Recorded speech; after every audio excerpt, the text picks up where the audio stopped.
So you touched on something when we talked about unit trust, and I think we've got time to go into it, which is you talked about super fund lending. And I know it's different to normal things out of super because it's such a long time before we can access super. But tell me about that, because that's a different type of entity. Why would someone buy in their super fund rather than their personal name? Yeah. How long have we got? 15 minutes. I nerd out a bit on this stuff. You love super funds. I do love super funds, and it's something that we do a lot of, and we get a lot of inquiry about. And I think it's something that not all accountants really like. I don't know what attracted me to them all those years ago, but I'm still there and I still love it, and so therefore the team end up loving it because we're exposed to it so much. So so. As I said, we get a lot of inquiry about self-managed super funds, and we would turn more people away from setting them up, or maybe send them away with some goals to reach before they establish an SMSF.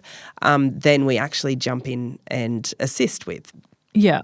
And it's because they're a structure that is amazing for the right person. Yes, okay. And for the right reason. So what would some of the reasons be that people might buy a property in their super fund? The one that I love that I just think works really, really well is the business owner who wants to own their own premises. I did that. I love that. Yeah. And tell me what's beneficial about that. Well, what better tenant can you get to start with? Yeah. But secondly, we're in business, so, we've just both disclosed that's how we've got ourselves set up. So I'll just talk openly about that. We're in business for the long term. Yeah. If, we're going to be renting these premises for the next 10, 15, 20 years, maybe longer, it's better than paying rent to a landlord. And if you've got enough money in your self-managed super fund in order to go through the process, which we'll unpack a little bit of borrowing the money, then, we're paying, the key is we must pay market value rent from our trading entity into our self-managed super fund. And it's just a great way to increase the wealth, our long-term wealth. Yeah, great. So we actually outgrew the premises that we bought in our super, and now it's got a tenant. But because we did such a great fit out, we found a great tenant, and that's fine. But when I bought that property, I thought we'd be in it for the long term. Yes. But yes, strategy can change. Yeah. Well, I got quite lucky. I outgrew the premises I purchased in the super fund, but I nicely talked to my neighbour of the complex and purchased hers and knocked the walls out. So great. I managed to get through it. Yeah. Oh, that's an excellent strategy. Yeah, so that worked well. I was lucky. So I think that's a really nice strategy. But lots of people come to us about buying residential property in their self-managed super fund. Yeah. And that what's your thoughts on that? Again, for the right people, it can work. And I think sometimes, I'll speak to someone, and I don't want to sound ageism in these statements, but I might speak to someone maybe in their 50s, and their goal is to retire at 60. And they've got a couple of $100,000 in superannuation. And I do question them pretty heavily as to why and what they think this property is going to achieve for them in that period of time they've got before retirement. It's not a cheap structure. It's not easy to set up. It costs money to set up. It costs time to set up.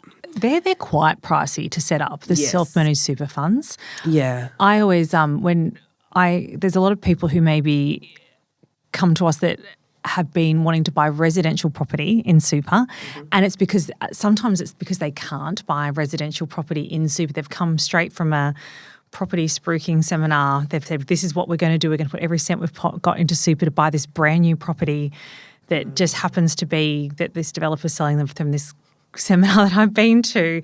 And it is one that that's a flag for me that I go, I really want you to get some more advice. Yeah. So what would be some of the reasons not to do that? What are the downsides of buying a property in super? Yeah. So I think I might even go a little bit simpler than that. And we did touch on it in our last episode together, but I encourage that person to ask themselves, why are they buying that property? So generally we don't buy property especially residential property, for income return, right? It's not great. maybe 2% in. That's not taking a mortgage repayment into account, 2 to 3% rent return. So we're buying that property for capital growth. Yeah. So when I've met these people out of those style of seminars, I would generally say to them, I'm not a property expert, so I don't know, but if you're standing there and as far as your eye can see, you can see vacant land that's getting developed into blocks, then why do they think in their 5-year trajectory of this property that it's going to increase or double in value? The chances, it's supply and demand. The chances are it's not. And I think that statement comes to play, whether it's self-managed super fund or whether it's in your own name. And if you're talking to someone in their 30s compared to talking to someone in their 50s, it's also very different. So just going back to your question of the complexities then of why buy that in your self-managed super fund, again, thinking about age is what's the intention? What do you think you're going to achieve out of that property by the time you retire? Because most of the time the reality is that you're going to have to sell it because the rental income isn't enough to live on anyway. Yeah. So you really need to look at that big picture. And do they think, and it has to just be, do they truly believe that this property will increase in value or not? You know? Because I don't know. You might have 5 property experts, you'll get 5 different answers as well. So it is hard to know. And I guess if you've decided to buy a residential property in super and you've got the correct advice, then it's about what property to buy. And I think that's a different thing. Just because you've gone to some seminar that says buy this brand new property, you can buy any sort of property. It doesn't need to be new. Yes. Yeah, you most definitely can. And I guess really focusing on self-managed super funds, the restrictions around residential property in a self-managed super fund are quite strong. So you cannot have any related party living in that property, even if they pay market value rent. So you couldn't buy a property in your super fund and then lease it to your brother? No, definitely not.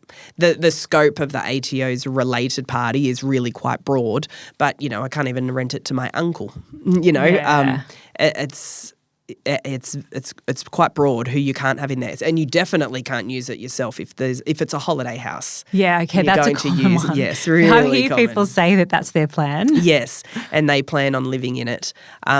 So there's a lot of restrictions. The other question I do get asked a lot as well is, can I purchase my rental property that I already own my rental property? Can my super fund buy it off me? Can they? No. So you cannot buy residential. So take note of that. Commercial, we can. You cannot buy residential property from a related party. Why is commercial different? I have no idea. It doesn't make sense. The rule doesn't make sense, but you can't. So as a business owner, I can release a commercial property from myself. Yep. But as a residential and super, I can't even have my granddaughter rent that property. No. Yeah, okay. That's some big differences. Yes. From a lending perspective, we can lend. So there's something called it's limited recourse borrowing. So you can do a loan in your super fund. So your super fund can borrow to buy. It was a lot more common 7 or 8 years ago. I think a lot of the banks pulled out of it, but there's still lenders that do it. We still do super fund lending. But it's always about making sure people know their whys, why you're doing this, because there are restrictions in super that don't exist out of super. And the restrictions are that you can't use the equity in property 1 to buy property 2. Now, if you're out of super buying property, you get all these different benefits that you don't get in super. But one of the big ones is people think that I'll pay this one off and then I'll use it to buy another. You can't. No, not in It's super. really different. In super, it's everything has to stand alone. And there's also the rates are higher. Yes. It's expensive. So I really want to make sure when people are doing something in super that it is that they've got the advice to say from someone reputable acting for them, that they've got that right advice that super's great for them. And then is it less you've got to put a bigger deposit? You've got to have all this liquid cash in your super. You've got to have higher rates of cost to hold. You've got to get that audited every year. Yes. That's thousands of dollars every year. Is it worth it? And I think people really need to understand, is it worth it before they do it? Yeah, that's right. So I generally start that conversation around saying, if we're borrowing in the super fund to buy this property, it's going to cost you $20,000 to get off the ground. Yeah, okay. 20 grand. So but your super fund pays for that? Yes, super fund will pay for it. And maybe there's a little bit of change there. However, what would that 20 grand cover? There's a little bit of greyness in here, but accountants actually cannot set up a self-managed super fund unless the individual has sought independent financial advice first. Yeah, that's a big one. Yeah. So in that 20 grand, there's an allowance there for that independent financial advice. To go and see a financial planner to get the advice to say this strategy's right for you. That's right. Yeah. Then the accountant would step in and set the structures up. And, clients who deal with us feel that's all because we have the financial planning team, it's all very, in-house, but they are very separate people and units. So we do the financial plan, then we set the structures up.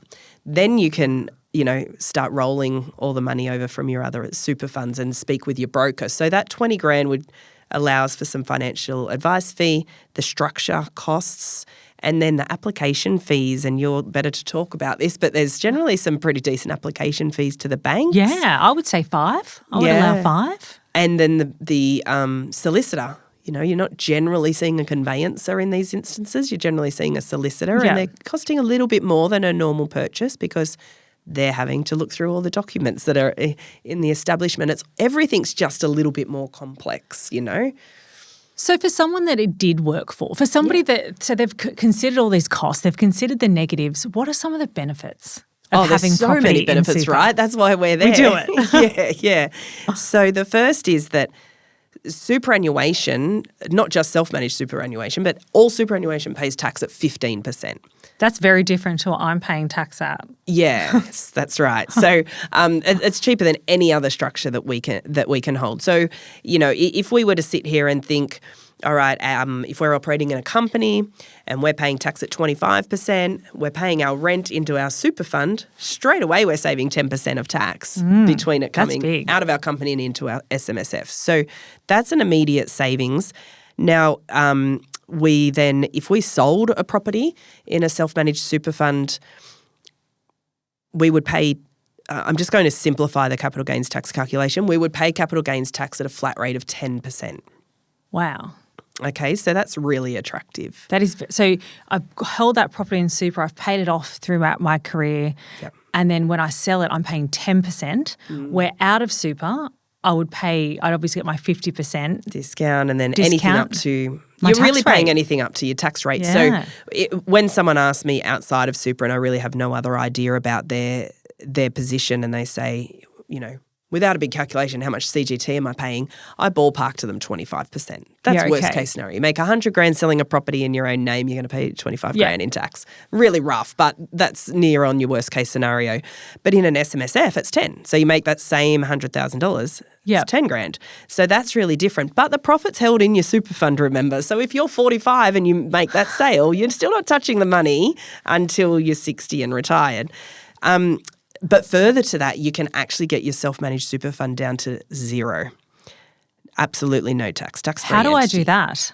Not yet. You need to get older. That's the first thing. So we need to be at preservation age, which for us is age 60 at the moment. So will that change? Can that change? It can change.